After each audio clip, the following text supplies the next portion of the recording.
There's different pediatricians who have done research in the U.S. on lead, and people like Dr. Phil Landrigan, who was here in Austin 2 months ago, say there is no safe level of lead exposure to. What about mercury, though?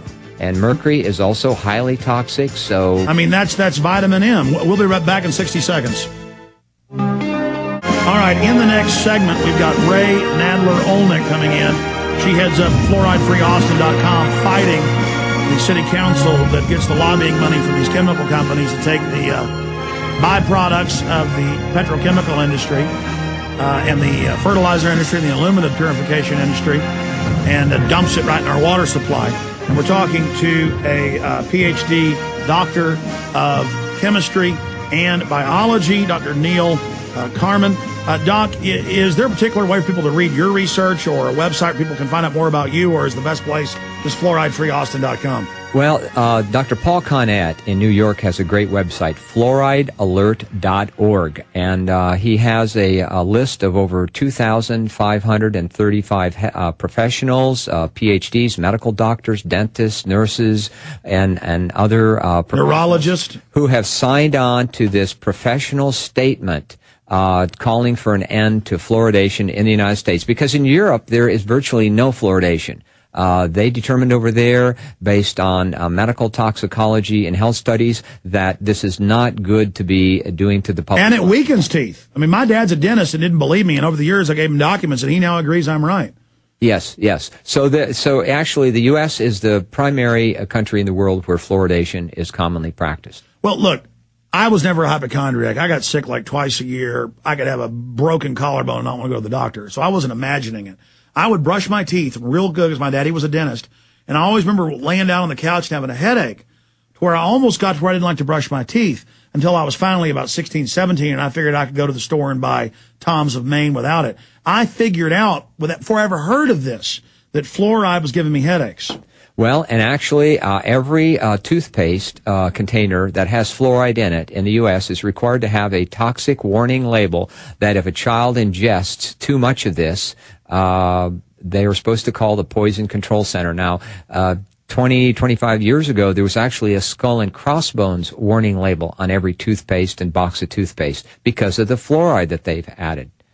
So the toothpaste is a big issue because already children are getting dosed every time they brush their teeth. They're getting some fluoride. They're ingesting a lot.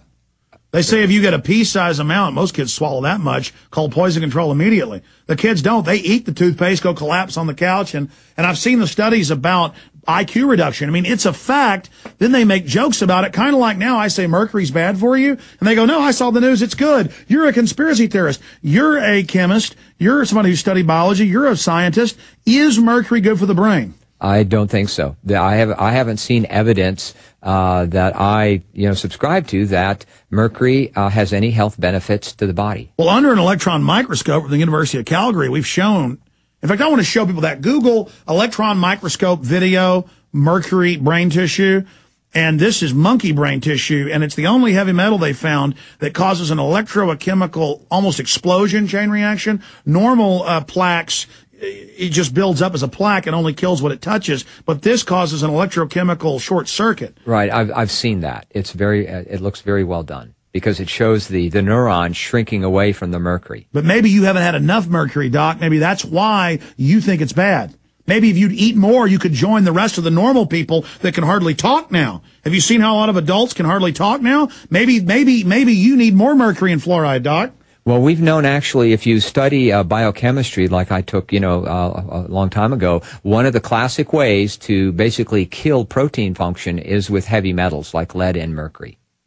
So we've known for a long time that these toxic metals are very bad for biological systems. Dr. Carman, everybody knows mercury's good. That's why they give it to kids. That's why they have mercury bottles at the Whole Foods. If you go there in the vitamin section, it's vitamin M.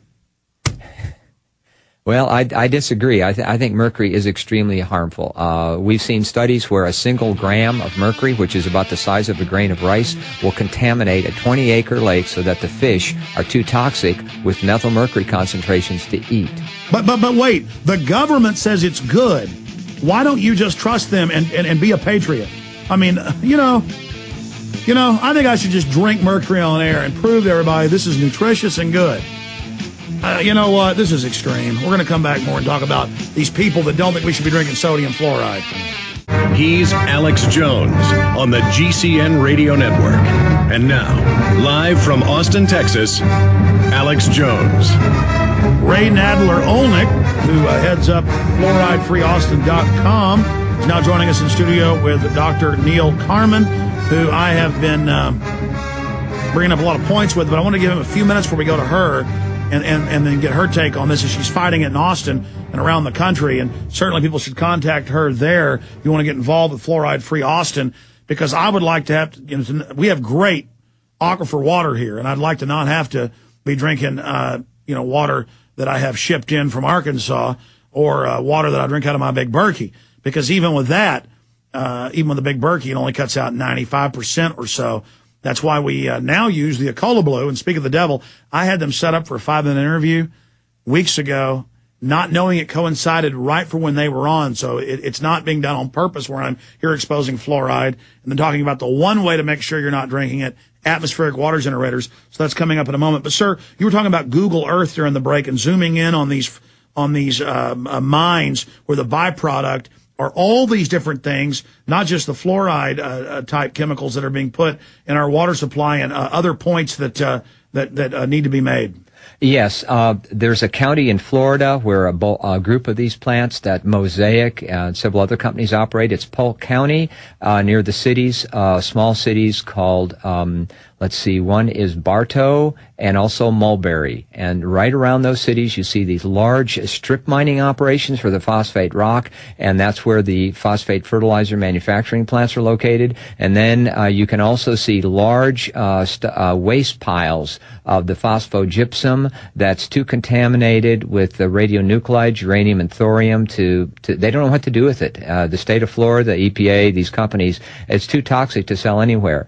But you can go on Google Earth and see these large strip mining operations and huge waste piles. I mean, it looks like small mountains, literally, of the phosphogypsum waste. And that's where this waste product, this industrial hazardous waste containing fluoride, is coming from these manufacturing plants. So we shouldn't say they're putting fluoride in our water. That's a cover term. That's bad enough. They're putting the toxic waste in our water. Right. I mean, this is not naturally occurring fluoride. This is an industrial toxic fluoride waste product from the phosphate fertilizer manufacturing sector. There's a few other industries where they generate some fluorides as well, from copper smelting and aluminum smelting and the steel industry.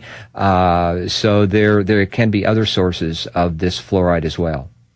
Amazing. What do we do about this? You guys did a tour there. We heard about it and kind of came in under your wing. We appreciate you guys contacting us and the work you're doing.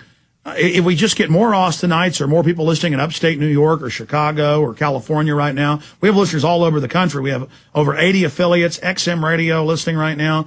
This is really toxic waste. You guys are fighting. If more people would stand up, the majority of the EPA scientists I know signed letters. We've had their head on saying this is toxic waste. The government doesn't like this. The people that actually work in the government know it's bad. How do we end this? And then tell us about the tour, and we'll get some comments from Ray Nadler-Olnick.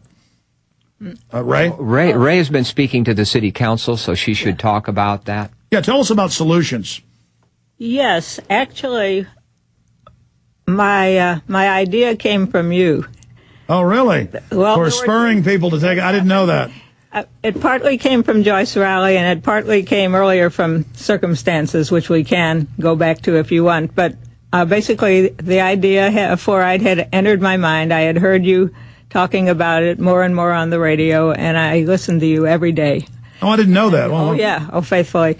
And one day last fall, a man called in from another state. I think it was Pennsylvania. He was not a Texan, and he said, I've been trying to wake the people up around me to fluoride, and they just aren't listening to me. They dismiss it. They shrug it off. What should I do? And you said, among other things, you said, get active, go to City Hall, become known as the guy who talks about fluoride every week. And you had